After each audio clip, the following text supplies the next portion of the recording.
자, 오늘 하나님의 말씀은 출애굽기 14장입니다. 눌렀어요.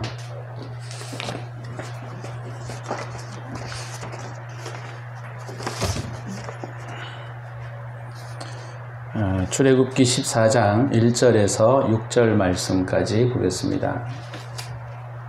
창세기, 출애굽기, 레위기, 민수기, 신명기 이렇게 나가죠. 출애굽기 14장 1절에서 6절 말씀까지.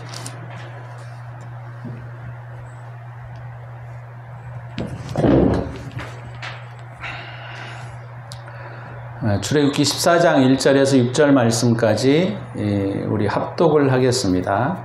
시작. 예수께서 모세에게 말씀하여 이르시되 이스라엘 자손에게 명령하여 돌이켜 바다와 믹돌 사이에 비아히롯 앞 곧 바알스본 맞은편 바닷가에 장막을 치게 하라. 바로가 이스라엘 자손에 대하여 말하기를 그들이 그 땅에서 멀리 떠나 광야에 갇힌 바 되었다 하리라. 내가 바로의 마음을 완악하게 한즉 바로가 그들의 뒤를 따르리니 내가 그와 그의 온 군대로 말미암아 영광을 얻어 애굽 사람들이 나를 여호와인 줄을 알게 하리라 하시매 무리가 그대로 행하니라. 그 백성이 도망한 사실이 애굽 왕에게 알려지매 바로와 그의 신하들이 그 백성에 대하여 마음이 변하여 이르되 우리가 어찌 이같이 하여 이스라엘을 우리를 섬김에서 놓아 보내었는가 하고 바로가 곧 그의 병거를 갖추고 그의 백성을 데리고 갈세. 아멘. 이런 본문을 가지고 삶의 목적이라고 하는 제목으로 말씀을 나누려고 합니다. 오늘 본문은 우리가 잘 알고 있는 출애굽 사건입니다. 원래는 그 애굽이 아니고 지금의 이제 현대어로는 이집트죠, 이집트. 출애굽이라는 말은 이집트에서 나온다라는 말입니다. 애굽이 옛날 말로, 지금 말로는 이집트예요. 창세기 10장 6절에 보게 되면 한번 찾아볼까요? 창세기 10장 6절을 보시면 이 애굽의 민족의 근원이 어디에서 나왔는지를 말하고 있습니다. 창세기 10장 6절에 보게 되면 함의 아들은 구스와 미츠라임과 붓과 가나안이요 이렇게 말했습니다. 그러니까 구스는 지금으로 말하자면 에디오피아 지역이라고 말할 수 있어요. 그러니까 에디오피아 사람들도 이 함의 후손으로 탄생한 사람들입니다. 그러니까 함의 아들은 첫째가 아마 구스일 거고 두 번째가 미스라임이라고 나와 있어요. 미스라임. 이 미스라임이라고 하는 사람들은 그 현대어로는 이집트 사람들을 말합니다. 미스라임. 그래서 함의 후손들이구나 라는 것들을 알 수가 있어요. 이집트 사람들은 함의 후손이다.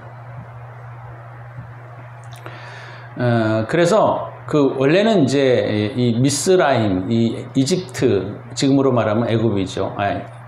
성경으로 말하면 애굽이고 지금으로 말하면 이집트인데 그 이집트에 오늘 이 본문의 내용에 보게 되면 그 이스라엘 백성들이 그러니까 아브라함의 후손들이 이집트로 내려갔죠.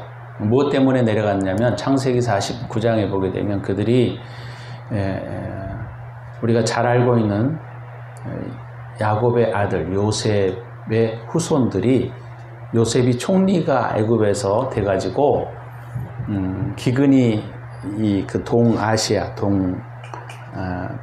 고대 근동 지역에 이렇게 기근이 들었어요.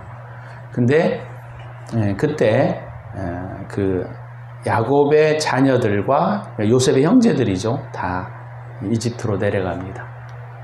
이집트에서 거기서 살았어요. 이집트에서 살다가 요셉이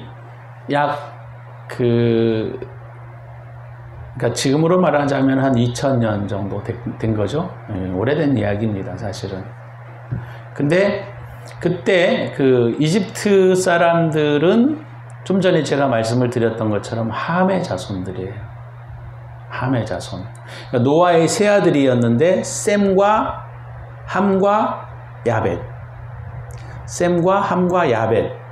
이 세 족속입니다. 그래서 야벳 족속은 지금으로 말하자면 유럽의 근동을 차지했고, 그 다음에 그 함의 자손들은 가나안과 이 후반, 그 지금으로 말하자면 그 어디에요? 아프리카 지역을 차지하고 있었고, 셈의 후손들은 아시아와 이 동쪽에 우리나라까지, 그러니까 그들이 셈의 후손들이 차지하고 있었던 거죠. 근데 이 함의 자손들이 이집트에 있었는데, 이 함의 자손들을 누가 침범을 해서 왔느냐면 이 힉소스라고 하는 이 민족인데, 이 힉소스의 민족은 셈의 후손들이에요. 그러니까 셈의 후손들이 들어와 가지고 이 이집트를 당분간 통치하게 됩니다. 그때가 언제였냐면 요셉이 총리가 될 때쯤에 그랬어요. 그러니까 요셉도 셈의 후손이거든요. 아브라함도 셈의 후손이니까 셈의 후손들이 같은 셈의 후손들이기 때문에 요셉을 이집트의 왕 바로가 굉장히 좀 호의적으로 대한 거예요. 호의적으로. 그랬다가 요셉이 죽고 나서 시간이 상당히 좀 흐르고 난 다음에 다시 좀 이걸 보셔야 돼요. 출애굽기 1장에 보시면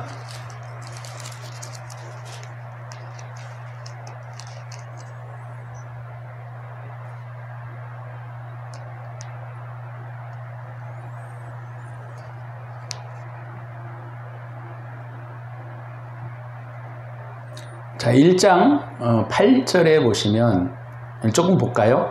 왜냐하면 그걸 좀 이해하기가 쉽기 위해서 1장 1절에서부터 7절까지 잠깐 보면 야곱과 함께 각각 자기 가족을 데리고 애굽에 이른 이스라엘 아들들의 이름은 이러하니 쭉 나와요. 근데 야곱의 허리에서 나온 사람이 모두 70명이 애굽에 내려갑니다. 70명. 그죠? 근데 요셉과 그의 모든 형제와 그 시대의 사람은 다 죽었고 이스라엘 자손은 생육이 불어나 번성하고 매우 강하여 온 땅에 가득하게 되었더라. 그러니까 70이라고 하는 이 명이 내려가지고 약 한 300만에 이르도록 번성합니다. 그러니까 8절에 보시면 요셉을 알지 못하는 새 왕이 일어나 애굽을 다스리더니 그랬어요. 그러니까 아까 이걸 잘 이해하셔야 돼요.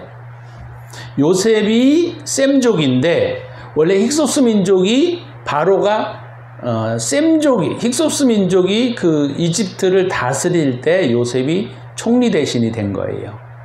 그랬다가 여기 우리가 1장 8절에 보니까 요셉을 알지 못하는 새 왕이라고 했던 사람은 누구냐면 바로 함의 후손들입니다. 그러니까 함의 후손들이 보니까 이놈이 셈족이네? 이놈들은 우리하고 다른 민족이네? 하고 뭐를 하게 됐냐면 얘네들이 잘못하면 서로 봉기해서 다시 이 셈의 후손들과 손을 잡고 나라를 다시 전복할까봐 두려웠어요. 그래서 이 사람들이 무엇을 하게 됐냐면 그 요셉이 죽고 난 다음에 새 왕이 일어나서 이 사람들을 어떻게 해야 됐냐면 이제 그 밤에 남자와 여자가 이렇게 관계를 갖지 못하도록 굉장히 억압하기 시작합니다. 여러분들이 잘 알고 있는 벽돌 굽기를 시작해요. 그래서 라암세스라고 하는 옛날에 그 소설이 좀 일어나기도 했었는데 그 라암셋이라고 하는 그 굽고 비돔과 라암셋 성을 건축하게 만듭니다. 그래서 벽돌을 굽기 시작해요. 왜냐하면 이놈들을 가만히 내버려뒀다가는 민족의 우리나라에 큰 위기가 닥칠 것 같으니까 이 사람들이 굉장히 그 학대를 하기 시작하는 거예요. 요셉 후손들을. 그래서 밤일도 못하게 하고 이렇게 하는 것이죠. 그러다가 여러분들이 잘 알고 있는 모세가 태어나게 되고 모세가 그 이집트에서 이 왕의 한참 아래에 있던 하셉수트라고 하는 이 공주가 모세를 발견하게 됩니다. 근데 재미나게 이 하셉수트가 그때 공주로 있을 때 왕자가 태어나지를 않았어요. 그러다 보니까 이 하셉수트 이 공주가 정권을 장악하게 됩니다.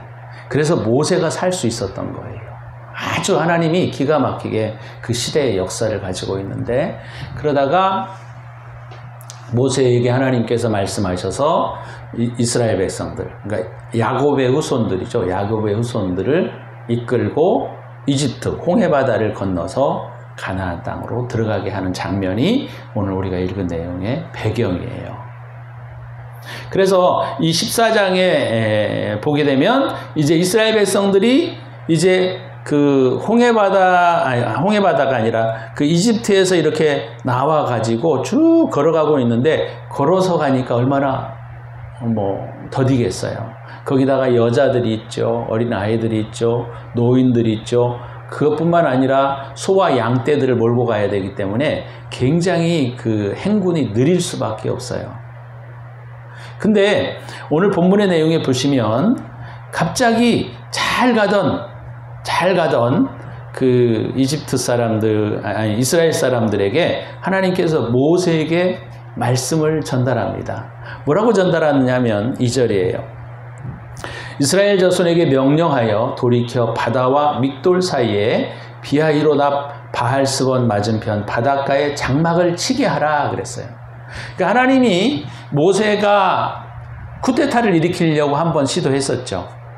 그죠? 여러분들이 아마 잘 들어서 아시겠지만 모세가 쿠데타를 일으켜서 나라를 장악하려고 하다가 쫓겨납니다. 모세가 40살 때. 그래가지고 미디안 광야, 그 땅이죠. 지금 광야길인데 그 광야에 모세가 40년 동안을 삽니다. 그리고 80세 때 하나님이 나타나가지고 떨기나무에서 불꽃을 보고 모세를 부르십니다. 그래서 모세에게 네가 다시 애굽으로 들어가가지고 이제 내 백성을 구해내라 해가지고 모세가 거기 들어가가지고 이스라엘 백성들을 구해내게 되는데, 우리가 잘 알고 있는 12장에서부터 보게 되면 10가지 재앙을 내려요. 그냥 내주겠습니까? 여러분이라면? 안 내주겠죠. 그래서 10가지 재앙을 내리게 됩니다. 그 10가지 재앙 중에 우리가 여러분들이 성경을 읽어보시면 10가지 재앙 중에 마지막 재앙이 뭐였죠? 마지막 재앙이 초태생을 죽이는 거예요. 초태생. 그러니까 다시 말하면 처음 난 사람들을 죽이는 겁니다. 여기 보세요.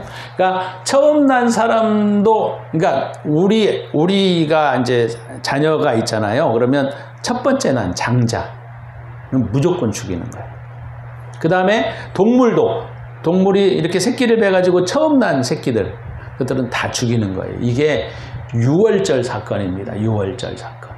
유월절 사건을 영어로는 패스오버라 그래요. 패스오버. 지나갔다 이런 말이에요. 그게 무슨 말이냐면 하나님께서 이스라엘 백성들에게 유월절에 어린 양을 잡아먹고 너희는 문설주에 어린 양의 피를 바르고 너희는 거기에 나오지 마라. 죽음의 사자가 이 애굽 전역을 돌게 되는데, 만약에 너희가 이 피를 바르지 아니하거나 아니면 저녁에 이 문설주를 나오게 되면 너희도 똑같이 죽게 될 것이다. 그렇게 얘기를 했어요. 그래서 이스라엘 백성들은 어린 양을 잡아먹고 그 문설주를 나오지 않습니다. 문을 밖을 나오지 않아요. 근데 그날 다 죽습니다. 다 죽는 게 아니고 장자는 다 죽어요. 초태생도 다 죽어요. 그러니까 바로와 바로의 신하들, 이집트 사람들 누구를 막론하고 초태생은 다 죽이는 거예요. 처음 난 사람은. 처음 난 사람이든 가축이든 동물이든 다 죽는 거예요. 얼마나 무서운 일이겠습니까, 이게. 그러니까 여기 뭐 유행병이 돌아서 여기 사람들이 죽었네. 그러면 우리가 그럴 수 있겠네. 그 지역에 전염병이 돌았으니까 죽었겠지. 이렇게 생각을 하는데 집집마다 장자가 다 죽어요.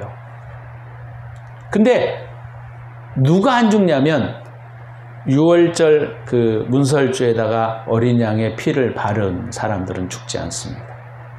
이집트 사람들이라도 유월절 어린 양의 피를 문설주에 바르고 나오지 않은 사람들은 죽지를 않아요. 그러니까 이게 너무 명백한 하나님의 역사였던 거예요. 이게 역사적으로 있는 이야기예요. 우리가 이게 성경이기 때문에 이거 뭐 옛날 저 이야기 그냥 써놨네 그런 게 아니고 실제로 있었던 일이란 말이에요. 그래서 제가 이 초반부를 왜 이렇게 장황하게 이야기를 하느냐면 우리가 믿고 있는 하나님, 우리가 믿고 있는 예수 그리스도, 우리가 믿고 있는 이 신앙이 가짜가 아니란 말이에요. 역사적 사실이고 역사로 있었던 일이고 그 분명히 있었던 사실들을 제가 말씀을 드리기 위해서 이렇게 장황하게 설명을 드리는 거예요. 근데 이집트의 왕의 이름은 뭐였냐면 파라오였어요. 파라오. 근데 우리나라 말로는 바로라고 해요. 바로. 바로라는 뜻이 뭐냐면 태양신의 아들이라는 뜻이에요. 그러니까 그들은 황제, 파라오가 되면 자기가 태양신으로 아는 거예요. 그래서 그 태양신들을 숭배하게 했습니다. 백성들에게. 근데 태양신이자 태양신의 기력이고 태양신의 가장 중요한 장자가 이 유월절 사건에 죽는단 말이에요. 근데 바로의 왕의 아들만 죽는 게 아니고 신하들의 장자들도 다 죽고 이집트에 있는 모든 장자들은 다 죽어요. 다 죽어요. 조금 전에 제가 그거 하지 않는 사람들은 죽습니다. 이스라엘 사람들도 뭐 그런 게 있겠어? 설마 죽겠어? 어린 양을 잡지 않고 피를 문설주에 바르지 않은 유대인들도 죽습니다. 무서운 사건이에요, 이게.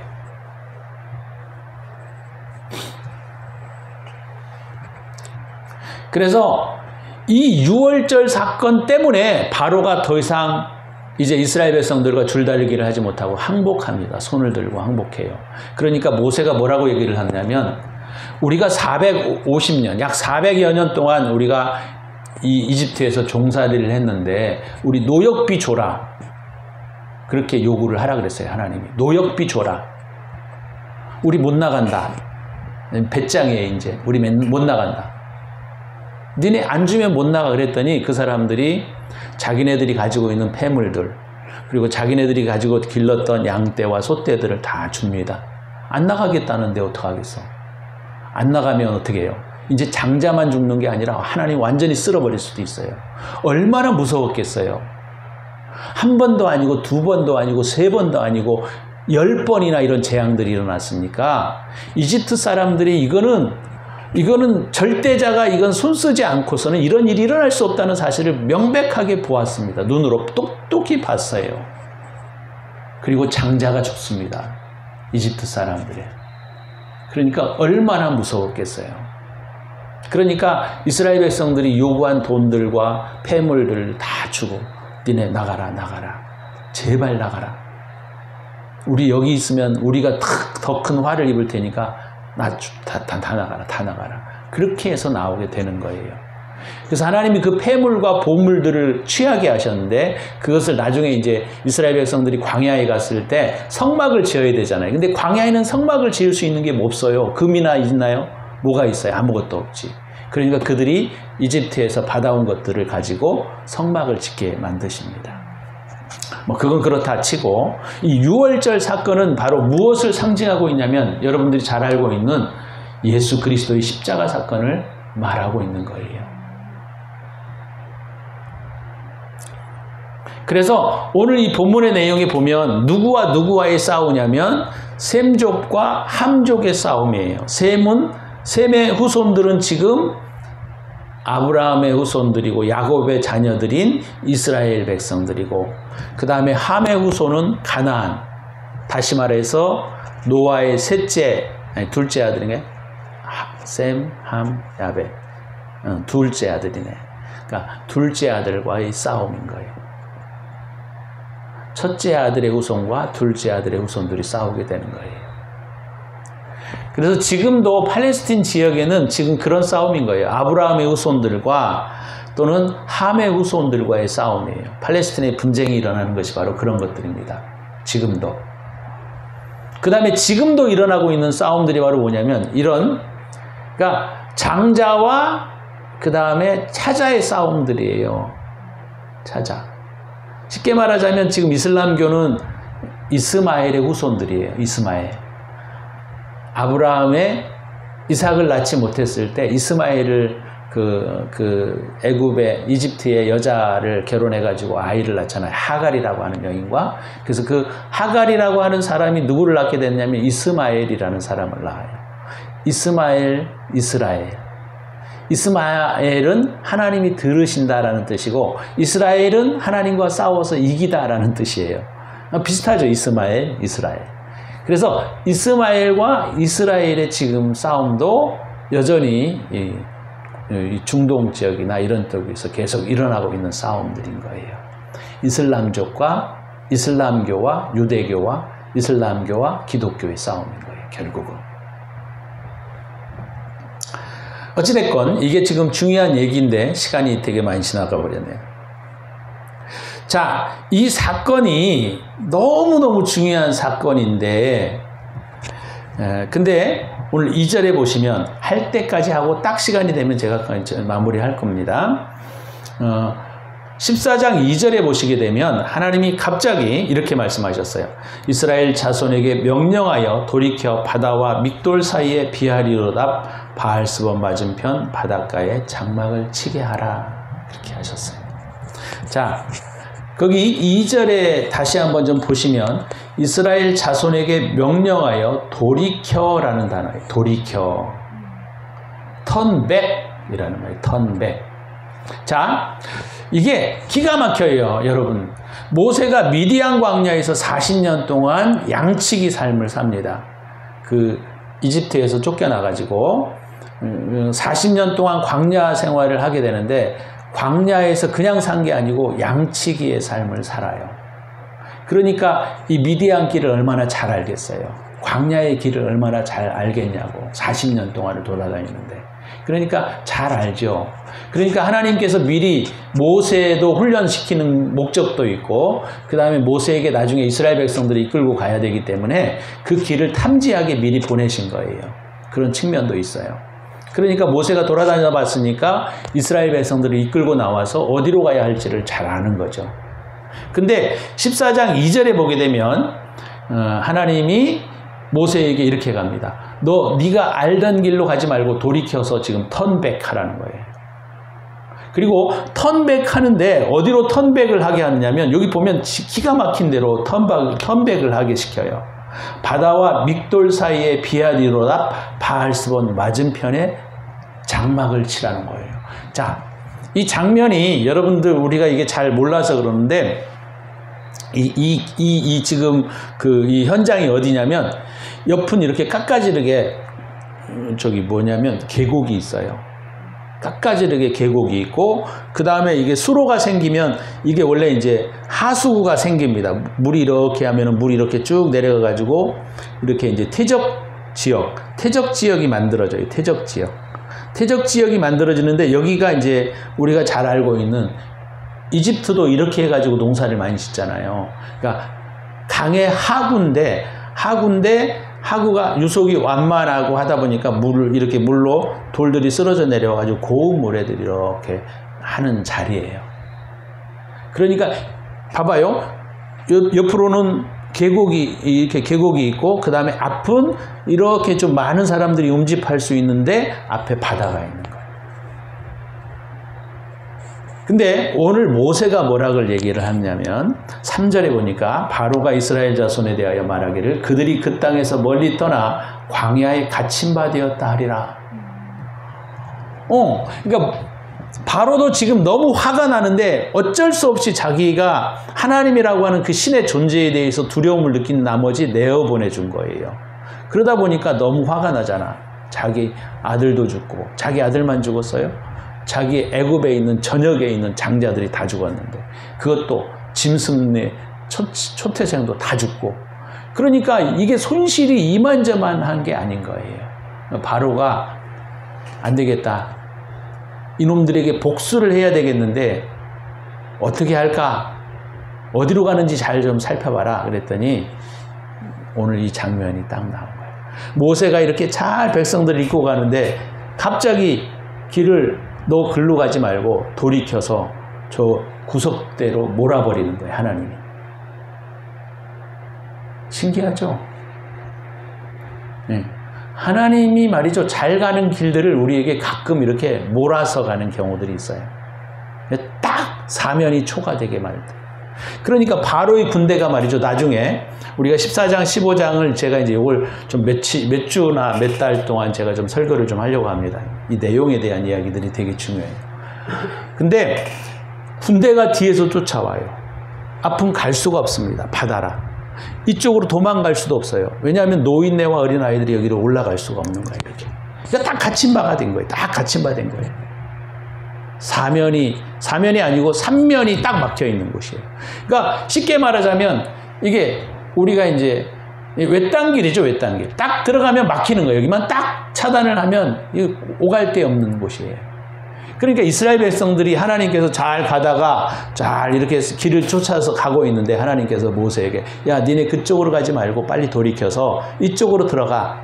근데 딱 들어가 보니까 말이죠. 앞에는 바다로 막혀 있고 양쪽엔 계곡이 있어서 높아서 움직이기 어렵고 그러다 보니까 뒤에서 이렇게 딱 바로가 군대를 출동하면 딱 갇힌 형상이 되는 거예요. 그런 대로 하나님이 몰아가게 하셨다는 거예요. 여기서 우리가 생각해 볼 게 있는데 뭐냐면 하나님이 하나님의 사람들을 인도하고 한 것을 때로는 우리가 도저히 헤어나올 수 없는 것으로 밀어넣을 때도 있습니다. 근데 그게 축복인 거예요. 오늘 이 장면이 바로 그런 장면인 거예요. 잘 가는 길을 내버려 두지 왜 돌이켜가지고 말이죠. 사면 초과의 앞에다가 딱 몰아넣느냐 이거예요. 그러니까 이제 그 이집트의 그 당시의 군대력은 그 그러니까 초기 왕조 시대 때 이집트가 가장 강력한 세계의 최강국이었어요. 그래서 이 병거라고 이게 말이 2마리가 끌고 철병거로 이렇게 만들었는데 여기에 화살통을 입고 활을 쏘게 됩니다. 군사들이 여기 서가지고 여기서 500대를 출동을 시켜요. 몰살해버리려고 이스라엘 백성들을. 가보니까 딱 형국이 갇힌 형국이 된 거죠. 그러니까 이스라엘 백성들이 난리가 난 거죠. 난리가. 왜 잘 가던 길을 이렇게 해놓고는 왜 우리를 이곳에 몰아넣느냐. 하나님이 살아계시기는 하냐. 하나님이 과연 우리를 인도할 의미가 있느냐. 왜 우리를 이집트에 내버려두지. 왜 이걸 우리를 끄집어내가지고 이제 이 바다에다가 우리를 수장시킬 것이냐. 이런 불평과 원망과 또 이런 내용들이 안 나오겠습니까, 여러분? 우리의 삶에도 똑같아요, 이게. 하나님은 때로 우리가 알지 못하는 곳으로 밀어넣습니다. 그래서 가끔 우리도 그런 생각들을 많이 해요. 아유, 내가 예수를 안 믿었으면 잘 될 수 있는데 예수를 믿으니까 이런 문제가 생기고 예수를 믿으니까 이런 어려움이 생기고 예수를 믿으니까 이런 문제들이 더 커지네? 이럴 때가 있다 이 말이에요.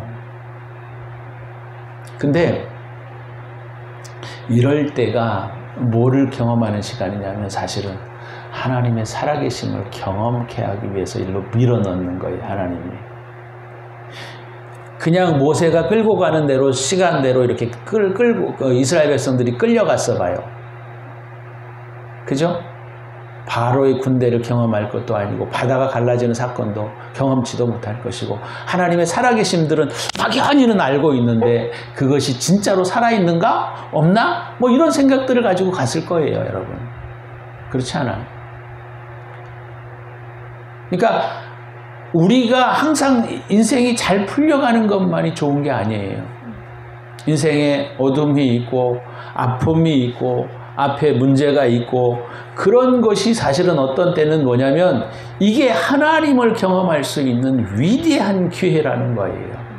일부러 하나님은 아시고 일로 밀어넣을 수도 있고요.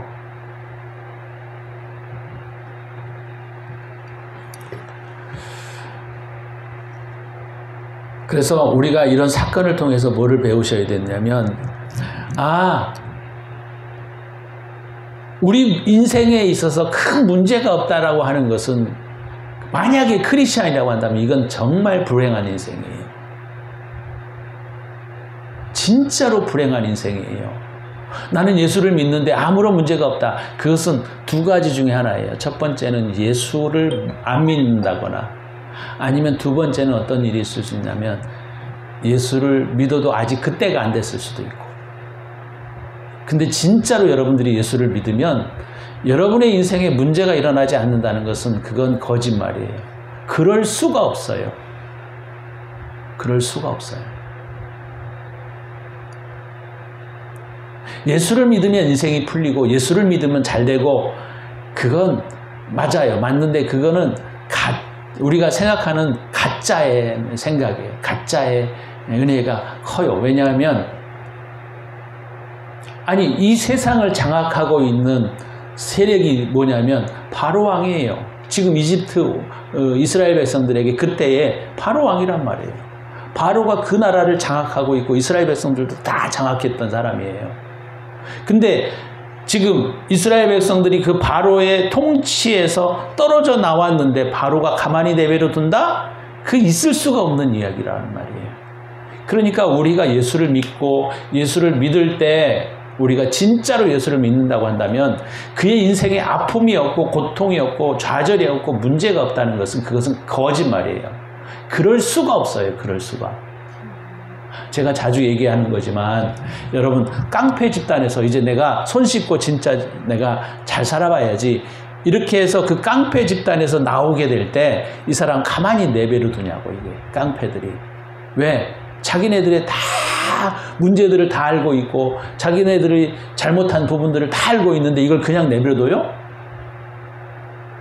안 내버려둡니다. 린치를 가하든지, 응? 하여튼 아마 죽이든지,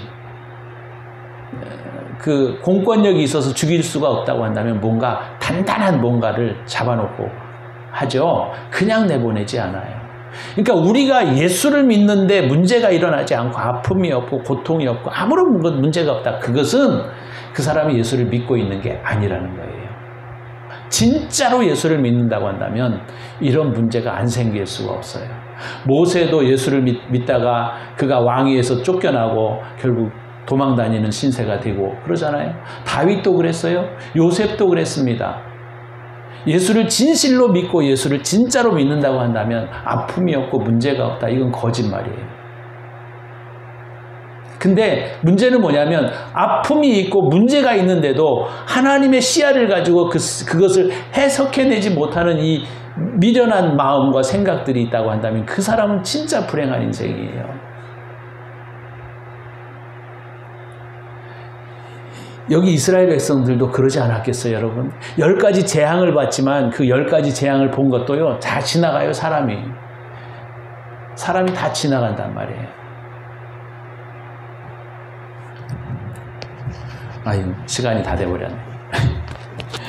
그래서 어찌됐건 간에 우리가 이제 결론을 좀 맺고자 하는 게 뭐냐면, 예수를 믿으면 여러분 진짜로 믿어야 되고, 진짜로 믿으면 여러분 고난이 있고 아픔이 있고 문제가 생기게 되어져 있다 이 말이에요.